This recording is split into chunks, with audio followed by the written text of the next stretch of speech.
Hello and welcome to LearningEngineer.com, where we engineer learning for efficiency. My name is Michael Langdon, and today what I would like to do is show you how to create a spelling test program in JavaScript.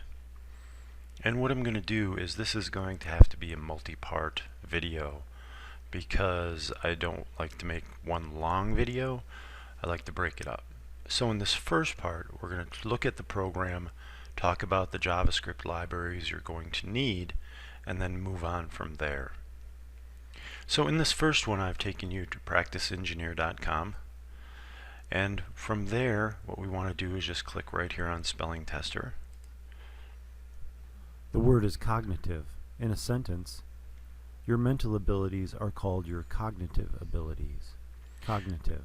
And so what happens here is the person can see, and then you just place the letters O, G.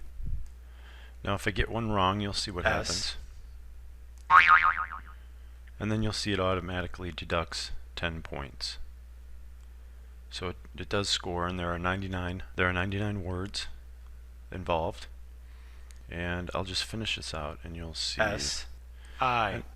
And as you can see, as I click on the letters, it changes them. There's a hard version, and then there's an easy one, and the easy one, if I click, the word is cognitive.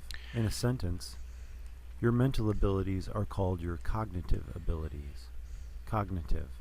and now you can see for the easy one, it's just like a word jumble. C, O, G, N, I, T, I, V, E. Points. And as you can see, The word is legislation. In a sentence, Congress passed very little legislation in the last 4 years. Legislation. Now if I click easy, it'll switch to hard, but it doesn't do it until the next one. Megabytes. And as you can see There here, are approximately 1,000 megabytes in a gigabyte. now Megabytes. if you listen to that and you don't get it, you just click up here and it'll play it again. Megabytes. There are M. Okay, and then for the hard version, there's a lot more letters, not just the ones that are in the word. So that's how it works, and it keeps score, as you can see. And it's at 0 because I got the first one wrong, and now the score has gone back to 0 because I was in a negative. So that's basically the program, and you can. The word is The word is dispossessed. Okay. In a sentence, those who lost. H. So that's the program. And so if you're in Google Chrome, you can just click here and then click View Page Source. And I already have one up, but I'll come back to this. And so the first thing that I did here is I added some fonts via Google Fonts, and they're right here. And my two fonts are Permanent Marker, which is for this and this right here. That's the marker font. And then for everything else, I'm using Special Elite, or as in this case, Simonetta. So those are the three fonts. The fonts and the letters is Simonetta. The font up here is Special Elite, and this is Permanent Marker here. And that's what those look like.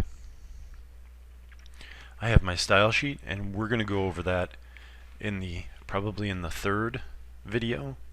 So in the next video we'll look at the JavaScript file, and the third video we'll look at the style sheet.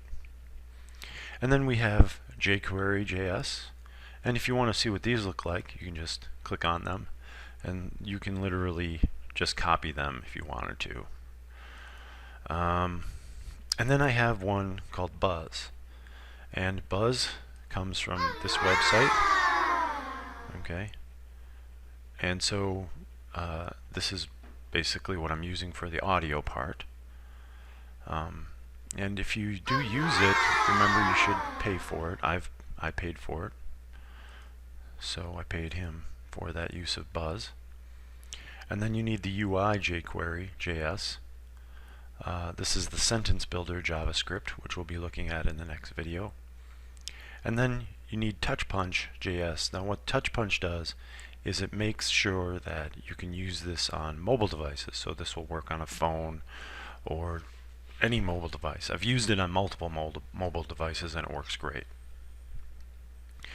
And Touch Punch can be found right here. It's very simple and easy to use. And it tells you what you have to include, so there's instructions there as well. Okay. So that's basically all you need for that. And then what we want to do is we want to kind of look at how everything is labeled. So as you can see here, I have a container. You need to label your container. You need to label sent, models, letters, previous, and next. And that's simply because if you don't do that, then it's not going to work properly with the JavaScript, because the JavaScript obviously references those things. And then finally, here's the level. Okay, so there really isn't much to this index or this HTML file except the proper containers. And that's really it for this video. I don't want to spend a lot of time on this part because the JavaScript part, if we click on the sentence builder, contains quite a bit of information. Okay?